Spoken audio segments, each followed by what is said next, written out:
everyone. Today I want to talk about something that is very important to me, and I believe that it will be a blessing to you. And this is coming from 2 Samuel chapter 23, verses 8 to 39.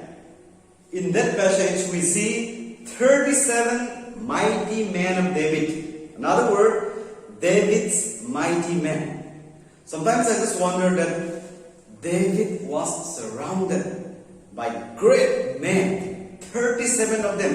And all of their names are listed here in 2 Kings chapter 23.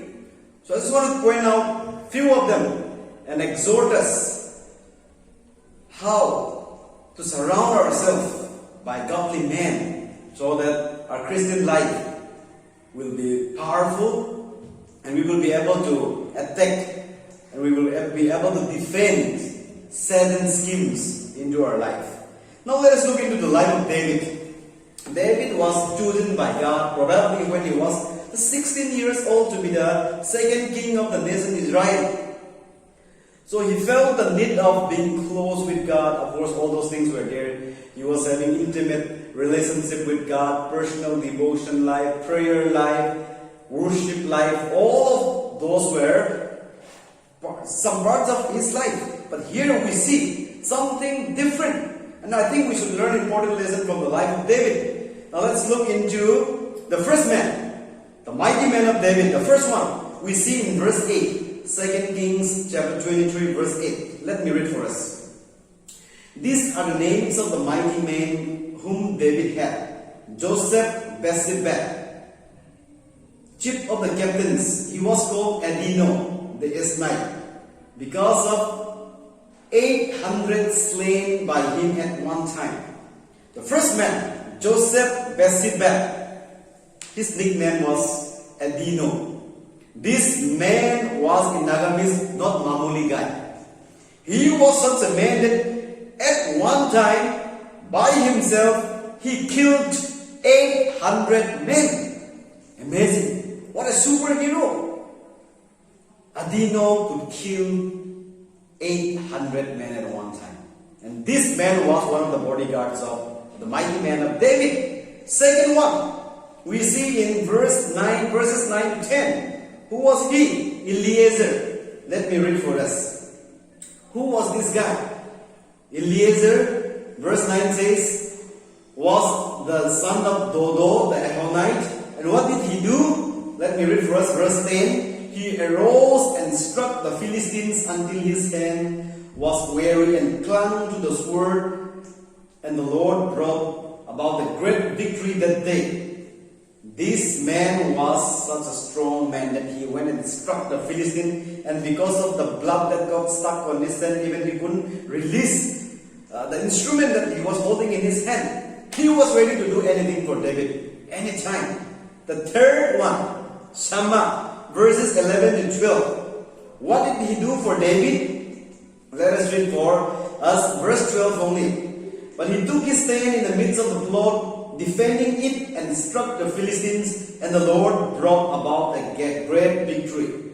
And this was the problem with Philistines, Israelites. The Israelites were fleeing because of the fear of the Philistines. But this man, Shammah, stood like a rock and he struck them down. And this man was also one of the mighty men of David. The fourth one, 3 out of the 30 chief men. This can be seen in verses 13 to 17. When you have time, you please look into it. These men, 3 of them were ready to go and do something different.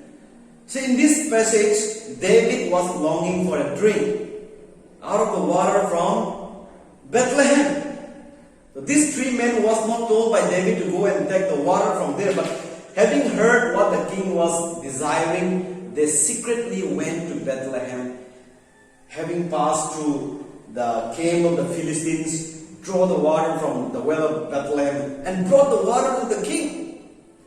They were willing to take this risk, so risky business. They stood for David, 3 of them. And the 5th one, Abishai, verses 18 to 19. This man is a wonderful man. Let us read verse 18. Abishai, the brother of Joab, the son of Uriah, was chief of the 30, and he slung his spear against 300 and killed them. 300 men were killed by Abishai. What a man! I just imagine by looking into the life of this mighty man of David. There were more than South Indian heroes, more than Bollywood actors, more than Hollywood actors. 800 men, 30 men, and then 300 men. Not only that, number 6 wala, Benaiah. We see him about this man in verses 20 to 23. Who was Benaiah? Let us read for us verse 20. Then Benaiah, the son of Jehoiada, the son of a valiant man of Kabjil, who had done mighty deeds, killed the 2 sons of Ariel of Nawah. He also went down and killed a lion in the middle of a pit on a snowy day. He killed an Egyptian, an impressive man. Now the Egyptian had a spear in his hand. We can read down here. But this man was a mighty man, that he could do something very heroic, something that's mighty. He could kill a lion by his bare hands. And not only that, an Egyptian, looking like maybe a sphinx or kind of, which people see in that movie like Mummy, the Mummy. Kind of, very different guy. But this man, Mr. Benaiah, could kill such a man. Those people were nothing. Nobody could stand against him. This man was also one of the mighty men of David. And then we see, if we read down, I don't have time to explain everyone. Let us read for us verse 39 only. 39, Uriah the Hittite. Yes, you remember him. He was willing to die for him, and he sacrificed his life for him. 37 in all, the Bible says. David was surrounded by 37 mighty men. Friends, who surrounds you? Who are your close associates? Who are your best friends? Are they godly men? Are they godly women? Or are they drunkards, drug addicts? Or some people who don't know the purpose of their lives? It's vital for us. It's very important that each of us, whether we are in a ministry or business or students, whoever we are, we must be surrounded by trustworthy friends. Mighty men and women of God must be our close friends.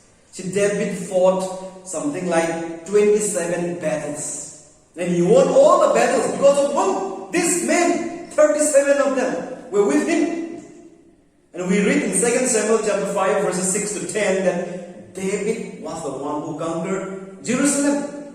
He defeated the Jebusites. Nobody could conquer Jerusalem before him, but David did. Why? One of the reasons is this mighty man of his. Then David also defeated people like giant Goliath, who was scared, who was frightened. All the people, including the first king of Israel, Saul, was so scared, afraid of this man. But David killed him. Not only that, he killed so many Philistines, and Moabites, and Ammonites, and Edomites, and Jebusites, and Amalekites, Girgasites. He defeated all of them, all these people groups. 27 battles. And when we look into the Bible recorded the name of David 142 times. 142 times. That means he's just an important person. You know the secret behind him. Yes, he got some godly friends like Nathan. When he sins, when he does something wrong, Nathan was there to come and point him. Oh, king, you are the one. We need this kind of friend. And he also got somebody like Samuel, who was there to encourage him and assure him of God's presence and blessings. Friends, David lived a well-balanced life. He was surrounded by mighty men, and he was surrounded by godly men. So, he was victorious wherever he went. This is my encouragement. Make sure you and I, in our lives are surrounded by godly men and women. May the Lord bless you. Thank you.